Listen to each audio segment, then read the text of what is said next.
Bonjour, dans cette vidéo nous allons voir comment utiliser les scripts sous Photoshop.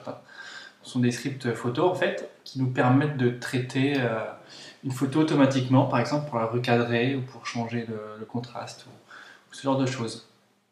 Voilà, donc ici typiquement j'ai un dossier où je retrouve toutes mes photos, mes photos originales, que je souhaite par exemple toutes passer à une taille prédéfinie et les enregistrer pour le web. Donc on va passer sur Photoshop. Donc la première chose à faire, c'est d'ouvrir le panneau script, donc dans fenêtre, ici, script, voilà, donc il est ici. Ici on peut voir, moi j'ai déjà beaucoup de scripts existants. Donc on crée des dossiers, hein. L'idéal c'est de créer un dossier dans lequel on met notre nouveau script. On va par exemple l'appeler retaille photo ici. Voilà. Donc là on a un dossier de script dans lequel je vais créer un nouveau script. Retaille maths puissant pixels par exemple. Ok. Donc on voit dès que j'ai créé mon nouveau script, ici il y a un petit bouton enregistrer qui s'est mis en route, tout simplement. C'est comme ça marche au même principe qu'un enregistreur vidéo ou audio. Donc en fait là actuellement toutes les manipulations que je vais effectuer sur Photoshop vont être enregistrées. Donc ça va me permettre ensuite de les répéter tout simplement en appuyant sur le bouton play. Donc on va commencer. Là je vais mettre sur stop parce que j'ai pas besoin d'enregistrer l'ouverture de ma première photo. Donc, par exemple, on va partir de ça. Voilà, j'ai ma photo. Et là maintenant, je souhaite enregistrer le changement de taille et l'enregistrement pour le web. Donc, je rappuie sur le bouton enregistrer en étant bien sur mon script sélectionné. Ça enregistre. Donc, je vais aller dans Images, taille de l'image. Et je souhaite que toutes mes images, par exemple, fassent 800 pixels de large. En 72 dpi de préférence. 72 elle est déjà mis. Ok. Ça c'est bon. Ensuite, je souhaite les enregistrer dans un fichier, dans un dossier, pardon. J'enregistre pour le web ici. J'ai oublié de vous montrer. Hop, fichier.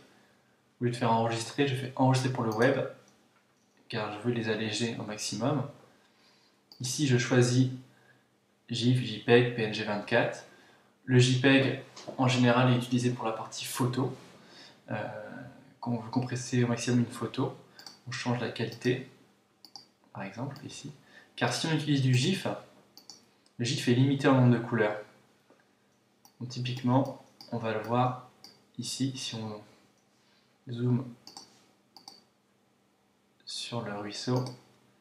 Ici, on voit qu'on va être limité, par exemple, en nombre de couleurs. Là, par exemple, on est sur 32 couleurs. Si on passe sur 256, ça se voit moins. Mais les dégradés sont beaucoup moins intéressants sur du GIF que sur du JPEG. Donc en général, les GIFs vont servir plutôt pour compresser des boutons, des éléments qui ont une couleur unie. Et par contre, ils sont plus intéressants pour gagner du poids sur ces éléments-là. Voilà. Mais de manière générale, c'est vrai qu'on utilise plus le JPEG. Il y a aussi après le PNG8, PNG24. PNG8 est assez proche du GIF, mais en plus compressé, je dirais.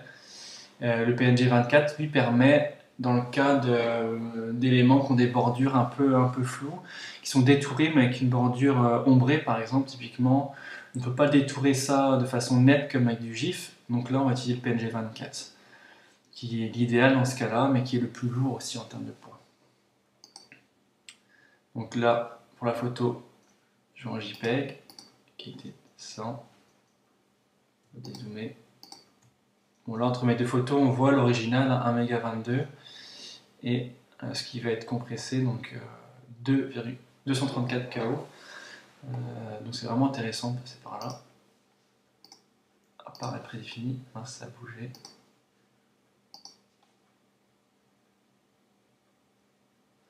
JPEG, super. Voilà, ça avait bougé là. Hop. Le reste, incorporer profil de couleur pour le web, c'est pas tellement utile. Hein. Pour l'impression, oui. Donc voilà. Ensuite, je mets enregistrer.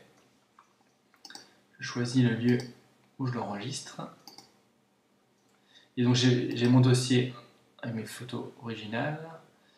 Et ici, j'ai qu'un dossier web dans lequel on retrouvera les mêmes photos, mais en version web. Donc je mets enregistrer. Donc là, c'est enregistré. Je ferme mon image. Je ne l'enregistre pas celle-là car c'est l'image d'origine. Je ne souhaite pas l'écraser. Enregistrer. Et à la fin, je stoppe mon script ici. Stopper. Arrêter le script. Donc là, j'ai un script qui est prêt. Donc typiquement, si je vais voir dans Web, j'ai la première image qui a été faite. On l'a traitée de façon manuelle. Si j'ouvre une deuxième et qu'ensuite je sélectionne le script, ici il s'appelle retail. Donc on peut voir tous les détails du script hein, si on regarde dedans. J'appuie sur play et ça traite mon image. Et normalement elle est arrivée ici. Et voilà. On vérifie, elle est bien en 800 pixels de large. On peut aussi effectuer du traitement par l'eau. Donc là je vais supprimer les images que j'ai déjà traitées. Hop. Et on va faire ce qu'on appelle le traitement par l'eau. Donc au lieu de traiter les images une à une, on va traiter un dossier en entier. Donc on va dans Fichier, Automatisation, Traitement par l'eau. Donc ici, vu que mon script était déjà sélectionné, on le voit apparaître ici, retaille photo, retaille 800 pixels. Mais je peux très bien sélectionner un autre, j'en ai plusieurs en stock.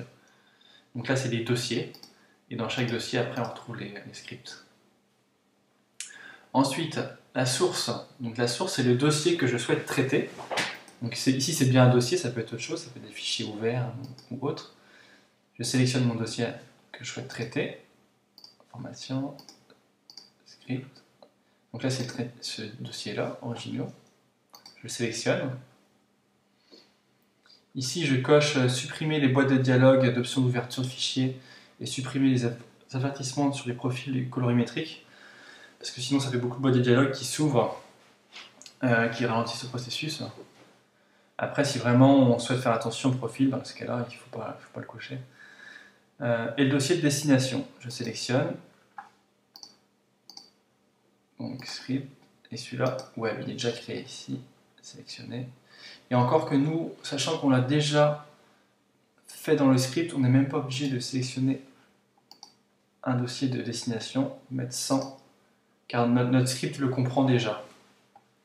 Voilà, donc je mets OK. Et là c'est parti, ça va traiter par l'eau. Donc on voit, Photoshop marche tout seul, là, j'ai rien à faire.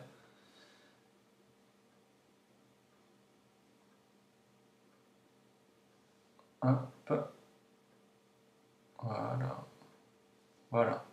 Donc j'avais mon fichier ici avec mes originaux. Et je vais dans Web. Et on les retrouve tous à 800 pixels de large. Voilà. Et voilà.